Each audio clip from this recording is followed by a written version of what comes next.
The Philippines, a nation obsessed with pageantry. In the bustling city of Manila, a unique phenomenon unfolds, a nation's passion for beauty pageants. As Atisa Manalo prepares for the Miss Universe finale, the eyes of millions in the Philippines are fixed on her, eagerly awaiting her every move. The pressure is immense, for in this country, beauty contests are not just events, they are a cultural obsession.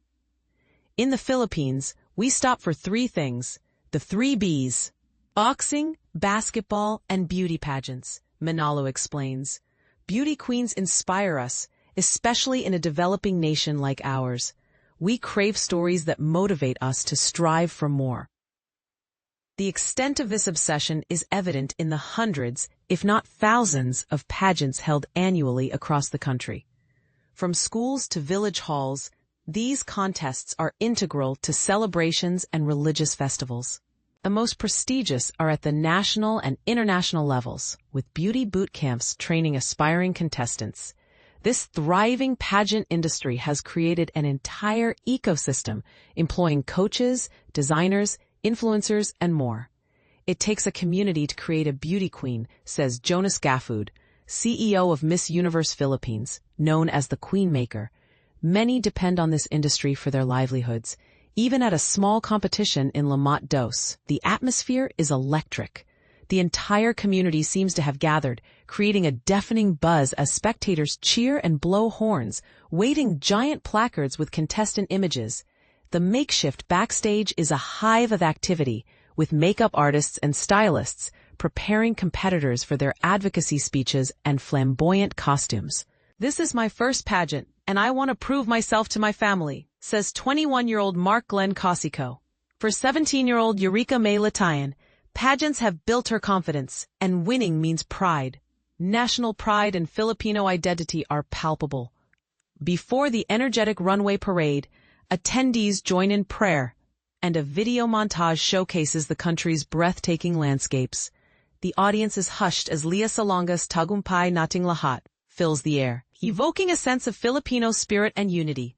The roots of this pageant obsession trace back to Spanish rule in the 16th century, when religious festivals were used to evangelize, while incorporating indigenous traditions. This laid the foundation for modern beauty contests, says Genevieve Alva Clutario, author of Beauty Regimes. Pageants make sense to Filipinos. Everyone can participate, Clutario adds. In 1908, under American rule, the Manila Carnival hosted the country's earliest beauty pageant, with a cheating scandal erupting over the selection of an American queen. The local queen, Pura Villanueva Calao, had to give her crown to the American winner, Marjorie Colton. It was a symbol of nationalism, Lotario explains. People rallied around Calao, talking about the Philippines as a nation, even though it wasn't yet. The contest became an unintended platform for anti-colonial sentiment. Over time, smaller fairs hosted their own contests, each with unique beauty ideals. The Manila Carnival evolved into a complex system, with Filipinos promoting the country as the land of beauty queens. The Manila Carnival Queen became Miss Philippines in the 1920s. Pageants gained even more popularity after World War II, when the U.S. relinquished control. In 1969, Gloria Diaz's Miss Universe win sparked nationwide excitement. Suddenly, a Filipino was in the spotlight, says Voltaire Tayag of the Miss Universe Philippines organization. Diaz's victory, at a time when TV was becoming widespread, created a sense of community as people gathered to watch. Diaz's win was a source of immense pride, Tayag adds. Interest exploded when the Philippines hosted the pageant in 1974. Today, the Philippines ranks fourth in Miss Universe titles, with Catriona Gray and Pia Wurtzbach as household names. The country has also excelled in Miss World, Miss International, and Miss Earth, known as the Big Four. With an estimated 10 million Filipinos overseas, the diaspora shares this passion. Miss Universe was as important as the Lakers game championships, says Clutario, who grew up in a Filipino household in LA. As a nation, Filipinos dominate in pageantry, and it's something we can be proud of. However, pageants have faced criticism for promoting outdated beauty ideals and perpetuating colorism and Eurocentric standards. Former contestant Aine Bernos speaks of the body image issues and online criticism she faced. "I was told I looked like a common Filipino, which was meant as an insult. But I embrace my beauty and attitudes are shifting," Bernos says. Last year, Chelsea Manalo made history as the first Black Filipina crowned Miss Universe Philippines, celebrated for shattering beauty standards.